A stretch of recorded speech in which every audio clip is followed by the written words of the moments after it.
Assalamualaikum warahmatullahi wabarakatuh. Perkenalkan nama saya Atal Harik Afiansira, NIM 19103048.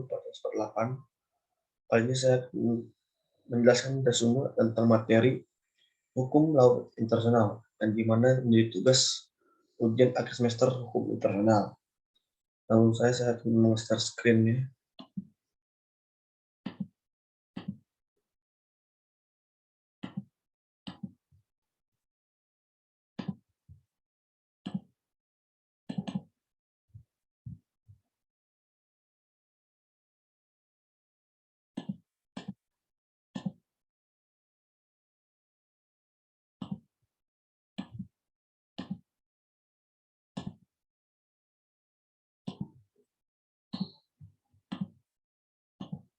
Nah, ini resume saya. Yang pertama itu mengenai pengertian tentang Hukum Laut Internasional.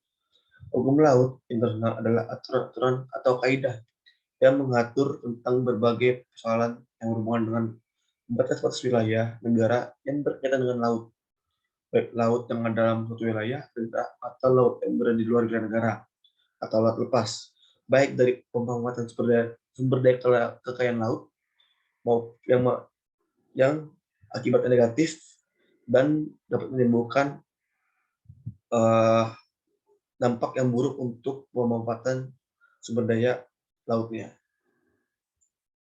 Selanjutnya, perkembangan hukum laut internasional. Sejarah perkembangan hukum laut internasional ditandai dengan munculnya pertarungan antara konsepsi hukum laut. Yang pertama ada res komunis, yang kedua ada res nullius. Yang pertama itu res komunis, yaitu yang menyatakan bahwa laut adalah milik bersama masyarakat dunia, dan oleh karena itu tidak dapat diambil atau dimiliki oleh siapapun.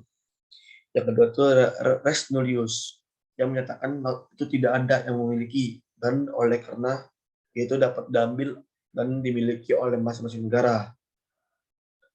Nah, itu mulai berkembang sampai akhirnya muncullah beberapa hukum yang baru yang dapat menandai berkembangnya hukum internasional mengenai tentang lautan. Nah, jadi kalau berdasarkan uraian yang ada di atas tadi dari resume saya ini, maksudnya bagi yang mengikuti perkembangan hukum internasional atau asas hukum Romawi yang disebut di atas mengilhami bahwasanya lahirnya pemikiran hukum laut internasional yang berkembang di kemudian hari.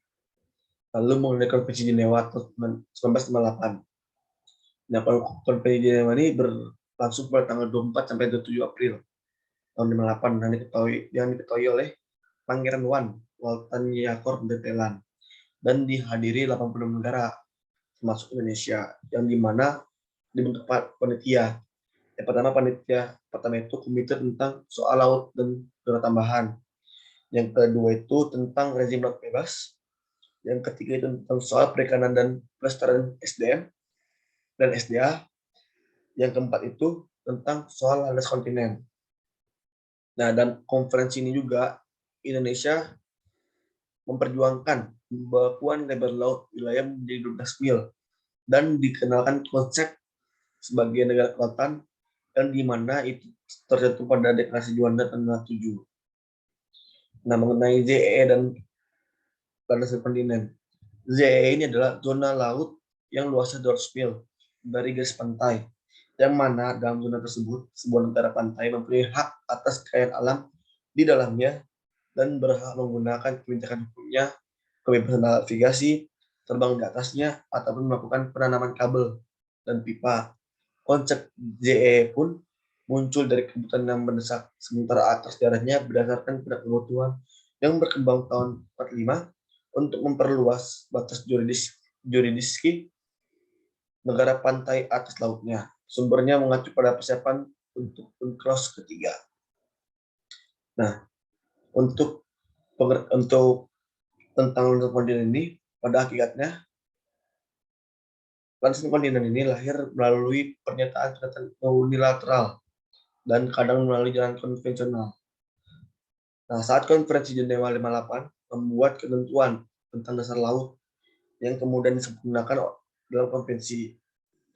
Nah, Konferensi Jenewa juga tahun 58 itu membahas kontinen berhasil untuk menentukan secara umum rezim yang sama mengenai landas kontinen. Konvensi yang berisikan 12 pasal tersebut mulai berlaku sejak 10 Juni tahun 64 setelah diratifikasi ke-22 oleh Inggris. Nah, mungkin sudah bisa saya jelaskan mengenai materi tentang hukum laut internasional. Kurang lebihnya mohon maaf. Wassalamualaikum warahmatullahi wabarakatuh.